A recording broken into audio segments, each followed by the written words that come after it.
Hello అండి, welcome to శ్రీస్ gang. ఈరోజైతే నేను సంకటహార చతుర్థి పూజ అయితే చేస్తున్నానండి. ఈరోజు ముడుపు కూడా కడుతున్నాను. అది ముడుపు ఎలా కడతానో కూడా చూపిస్తానన్నమాట. పూజ అయితే ఇలా స్టార్ట్ చేశానండి నేను. లాంబరధరం విష్ణుం శశివర్ణం చతుర్భుజం ప్రసన్నవదనం ధ్యాయేత్ సర్వవిఘ్నోపశాంతయే అగజానన పద్మార్గం గజానన మహర్నిశం అనేకదంతం భక్తానాం ఏకదంతముపాస్మహే. గురుబ్రహ్మ గురువిష్ణు గురుదేవో మహేశ్వరః గురు సాక్షాత్ పరబ్రహ్మ తస్మై శ్రీ గురవే నమః. ఈ సంకటహార చతుర్థి పూజ అయితే నా లైఫ్లో అయితే నాకు చాలా విశేషమైందండి. ఎందుకంటే నేను ఎప్పుడైనా ఏదైనా గట్టి కోరిక ఏదైనా ఉంటే మాత్రం ఖచ్చితంగా ముడుపు కట్టి ఇది చేస్తానండి. మనం రోజు చేసుకునే పూజ ఉంటుంది కదా, నిత్య పూజ ఉంటుంది కదా, అట్లాగేనండి. గణపతి అష్టోత్తరము, సంకటహార చతుర్థి అష్టోత్తరాలు ఇవన్నీ ఉంటాయన్నమాట. అవి చేసుకోవచ్చండి.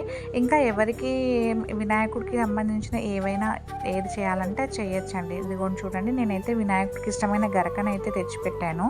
ఇంకా ఈ పూలన్నీ మా ఇంట్లోవేనండి. మందార పూలు, ఏ పూలైనా సరే అన్ని రకాల పూలు తెచ్చిపెట్టాను. ఇదిగోండి ఇప్పుడైతే నేను ముడుపు కడుతున్నాను. ఒక ఎల్లో కలర్ క్లాత్ అయితే తీసుకొని దాంట్లో సేరుంపావు బియ్యం అయితే పోసుకొని 5 రూపాయలు 5 నాణ్యాలు అయితే వేసానండి. వక్కలు, ఆ పసుపు కొమ్ములు అవి అయితే వేయట్లేదండి, ఎందుకంటే పురుగు పడుతుందన్నమాట. ఇదిగోండి పైన కూడా కొంచెం తడి ఎక్కువ అంటకుండా పసుపు కుంకుమ పెట్టేసండి, ఒక పువ్వు పెట్టేసి మనము దేవుడి గదిలో ఒక మూలన పెట్టేసుకోవాలండి. తడి తగలకుండా చూసుకోవాలండి, అంతే ముఖ్యంగా. ఈ ముడుపు అయితే కట్టేసిన తర్వాత మనము దేవుడికి వినాయకుడి అష్టోత్తరం ఉంటుంది కదండి, అవి నేనైతే ఫోన్లో పెట్టేసుకుని అష్టోత్తరం చదువుతున్నానండి. బుక్ అయితే తీసుకోలేదు, కంఠస్థం అయితే నాకు లేదండి, అందుకని ఫోన్తో పెట్టుకున్నాను అనమాట.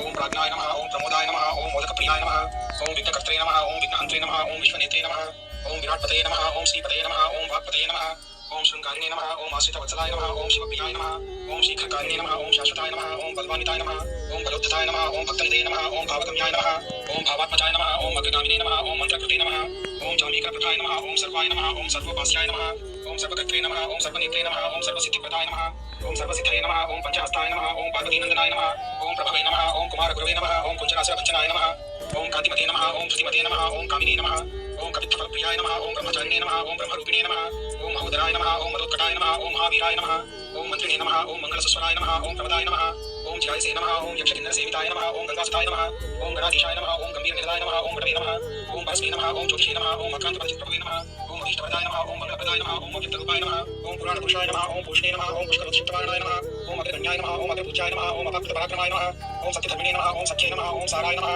ओम सरसामुनिधये नमः ओम महेशाय नमः ओम शतांगाय नमः ओम मणिकिङ्कणीमेखलाय नमः ओम समस्तदेवतामूर्तये नमः ओम सहिष्णवे नमः ओम ब्रह्मविद्यादिदानकुवे नमः ओम विष्णुवे नमः ओम विष्णुप्रियाय नमः ओम भक्तजीविताय नमः ओम అష్టోత్తరం అయిపోయిన తర్వాత ఇంకా నేనైతే ఈ నైవేద్యాలు చేసి పెట్టుకున్నానండి. కుడుములు, కేసరి, పానకము, బెల్లం ముక్క నైవేద్యం అయితే చూపించానండి. ఆ తర్వాత కొబ్బరికాయ అయితే కొట్టానండి. తర్వాత తాంబూలం అయితే సమర్పించానండి. ఇలా ఎవరికి నచ్చిన విధంగా వాళ్ళు చేసుకోవచ్చండి. కానీ ఈ పూజకు మాత్రం ముడుపు కట్టడం అనేది విశేషమండి. ఈ ముడుపు కట్టడం వల్ల నా జీవితంలో చాలా అద్భుతాలే జరిగినాయని చెప్పచ్చండి. నిజంగా కూడా చెప్పడానికి చాలా ఉన్నాయండి. కానీ ఎంతో నిష్టగా చేసుకుంటే మాత్రం ఖచ్చితంగా మంచి రిజల్ట్ అయితే ఉంటుందండి. నాకైతే ముడుపు కట్టినాక ఒక 3-4 నెలల్లోనే నేను అనుకున్న కోరిక అయితే తీరిపోతుందండి. ఈ ముడుపు మనము అలా మార్చకుండా ఉంచాలి అట్లా ఏం లేదండి. మనము మధ్యలో కూడా ఎప్పుడైనా సంకటహార చతుర్థి రోజు తీసుకోవచ్చు అండి, తీసి మార్చుకోవచ్చు. ఈ పూజ అంతా అయిపోయిన తర్వాత హారతి అయితే ఇచ్చేసానండి నేను. ఇక ఈరోజు ఉపవాసం అయితే ఉండాలి అంటే ఉండగలిగిన వాళ్ళైతే ఉండొచ్చండి. ఒక పూట టిఫిన్ చేసి పళ్ళు తిని కూడా ఉండొచ్చండి. నేనైతే ఒక పూట టిఫిన్ చేసి పళ్ళు తింటానండి. ఈ పూజ ఇంతటితో ముగించానండి. నచ్చితే లైక్ చేయండి. Thank you.